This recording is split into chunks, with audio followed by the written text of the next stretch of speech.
संसद में जिस तरह से वक्फ को लेकर के लगातार चर्चा हो रही है, उसके अधिकारों को कम करने की बात की जा रही है तक, और साथ में महिलाओं की भागीदारी, गरीबों की भागीदारी और ये तमाम चीजों को वक्फ बोर्ड में खासतौर पे उसके प्रॉपर्टीज को लेकर के सवाल खड़े किए जा रहे हैं और ये भी कहा जा रहा है कि इसमें बदलाव की जरूरत है। इस समय हमारे साथ में सैयद नसीरुद्दीन चिश्ती साहब हैं, उनसे हम बातचीत करेंगे और जानने की कोशिश करेंगे कि इनका टेक क्या है इस मामले को लेकर के, ये क्या सोचते हैं और जो बातें सामने आ रही हैं जिसमें महिलाओं की भागीदारी हो, गरीबों का उत्थान हो और साथ में जो प्रॉपर्टीज हैं उस पर भी अब आने वाले समय में कोर्ट के द्वारा उसका संज्ञान लिया जाएगा। ऐसी तमाम चीजें, अभी तक तो ये सब होता नहीं था, लेकिन सर सवाल ये खड़ा होता है कि वक्फ की को लेकर के जो अब बातें सामने आ रही हैं उसमें आपका टेक क्या, आप क्या सोचते हैं? देखिए, first of all we would like to welcome the decision of the government of India. अच्छा, देखिए, भारत सरकार जो वक्फ अमेंडमेंट बिल ला रही है, हम उसका स्वागत करते हैं। ये काफ़ी समय से एक लंबी हमारी काउंसिल की भी डिमांड थी और दूसरी ऑर्गेनाइजेशन की भी डिमांड थी कि वक्फ एक्ट में अमेंडमेंट किया जाए। मौजूदा वक्फ एक्ट में कई कमियां हैं, हमें लगती हैं ऐसे कई कमियां, और हम लोग जो दरगाहें हैं वो सबसे बड़े विक्टिम हैं इसके। हमारे साथ जो नाइंसाफ़ी होती है दरगाहों के साथ, क्योंकि most of the properties are related to dargah. ज़्यादातर प्रॉपर्टीज़ जो हैं वक्फ की वो दरगाहों से रिलेटेड हैं और दरगाहें जो हैं सबसे बड़े वक्फ के स्टेक होल्डर हैं। हमें मालूम है बेसिक प्रॉब्लम क्या आती है। वक्फ को जो वक्फ बोर्ड के अंदर लोग बैठे हुए हैं वो हाकिम बन गए एक तरह से। और जैसा कि अभी प्रेस कॉन्फ्रेंस के दौरान एक भाई ने सवाल किया था, मीडिया पर्सन ने, कि 4 लाख से बढ़कर के 9 लाख बीघा तक ज़मीन हो चुकी है इनके पास, हेक्टर तक जो भी है फिगर।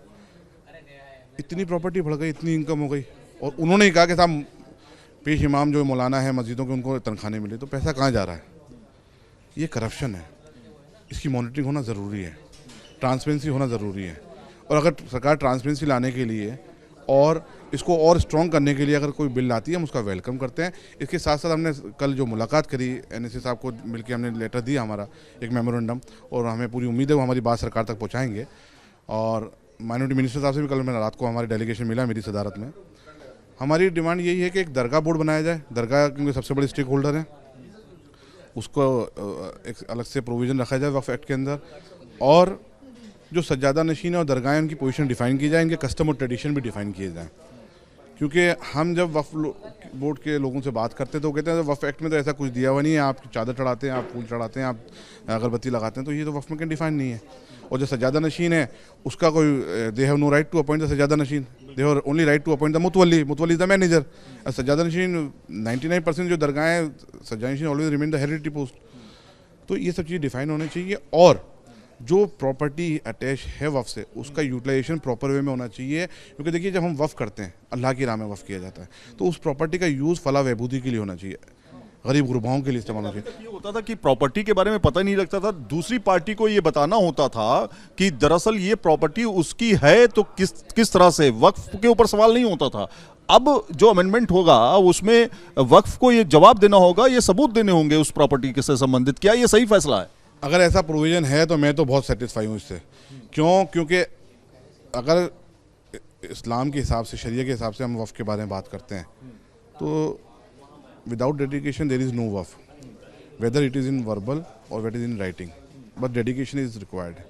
ठीक है, ये ऐसा कहीं प्रोविज़न मैंने तो कभी सुना नहीं, किसी से उलमा से बात नहीं हुई कि आप सर्वे के आधार पे जाएं और आप सेटिस्फाई हैं तो उस प्रॉपर्टी को नोटिफाइड कर दिया वफ़, और सामने वाला परेशान होता रहे। ये जवाबदेही होना ज़रूरी है कि भाई आप साबित करें ये वफ़ आपने कैसे डिक्लेयर करी। अब किसी का भी ट्रस्ट है, आपने जाके कह दिया चैरिटेबल ट्रस्ट है इसलिए हम इसको नोटिफाई करें वफ़। किसी की सोसाइटी है, वो चैरिटेबल काम करिए, आपने उसको नोटिफाई कर दिया वफ़, और वफ़ करने के बाद में आप हाकिम बन गए, उनको आपने नौकर बना दिया, 2-2 घंटे अपने ऑफिस के बाहर खड़ा कर देते हो आप। नहीं, ये सब चीज़ें चेंज होना ज़रूरी है, और अपलिफ्टमेंट ऑफ सोसाइटी के लिए वफ़ की इनकम से काम करना ज़रूरी है, मुसलमानों की फलाह बहबूदी के लिए। और जो तमाम लोग इसमें ऑब्जेक्शन कर रहे हैं, मैं समझता हूँ वो बेईमानी है। बिना बिल देखे आप कैसे कह सकते हैं कि ये मुसलमानों के ख़िलाफ़ है? ये तो कम्प्लीटली आप सवाल खड़े कर रहे हैं, आप कह रहे हैं कि जो वक्फ में अभी तक रहे लोग हैं, जिन्होंने फ़ायदा उठाने की कोशिश की है, गुमराह करने की कोशिश की है, उन पर आप सवाल खड़ा कर रहे हैं सीधे। बिल्कुल बिल्कुल। कौम कि आपको कहीं लगता है कि गलत हो रहा था, कुछ हो रहा था? नहीं लगता, नहीं है। सबसे पूछे आप, आम मुसलमान से पूछे, वो खासतौर से दरगाहों से पूछे, हमें मालूम है ना कितना गलत हो रहा है, कैसे परेशान किया जा रहा है, कैसे मिसयूज़ ऑफ द प्रॉपर्टी हो रहा है, कैसे इनकम का मिसयूज़ हो रहा है। ट्रांसपेरेंसी होगी और मॉनिटरिंग होगी तो क्या दिक्कत है आपको? आप क्यों कह रहे हैं मुसलमानों के मामलों के मुदाखलत हो रही? नहीं, बिल्कुल नहीं। वक्फ एक्ट को पहले भी अमेंडमेंट किया गया है, दोबारा किया जा रहा है। अमेंडमेंट होगा तो अच्छा होगा, कोई अच्छा रिजल्ट निकल के आएगा। हम ड्राफ्ट देखेंगे, हम भी सजेशन देंगे, हमें उम्मीद है सरकार हमारी बात भी सुनेगी। तमाम नेता जो हैं वो कह रहे हैं कि मुसलमानों के हक को मारा जा रहा है। देखिए, शक की बुनियाद पे जो कह रहे हैं वो गैर जिम्मेदाराना बयान है। आप वक्फ अमेंडमेंट बिल आने दीजिए, उसको पढ़ेंगे, उसके बाद में आप देखें। मुझे पूरी उम्मीद है सरकार से, सरकार मुसलमानों के हक में काम करेगी और वक्फ एक्ट ऐसा आएगा, उसकी प्रॉपर्टी और उसकी इनकम का utilize for the welfare of the society, specially for the Muslim, इंशाल्लाह होगा। मुझे ऐसी उम्मीद है और हम हमारी बात ये रखेंगे भी सरकार के सामने। तो कुल मिलाकर के वक्फ को लेकर के तमाम बातें जो कही जा रही हैं, अब बिल आने के बाद ये बिल्कुल क्लियर हो पाएगा कि दरअसल उस बिल में है क्या क्या। फिलहाल जो मोटी मोटी बातें सामने आई हैं उसको लेकर के तमाम रिएक्शंस भी अब सामने आने लगे हैं। वीडियो सुमेंद्र कुमार के साथ Syed Aamir Hussain, news nation, Delhi. News nation अब व्हाट्सएप पर खबरों के ताजा अपडेट के लिए न्यूज नेशन के इस QR कोड को स्कैन करें।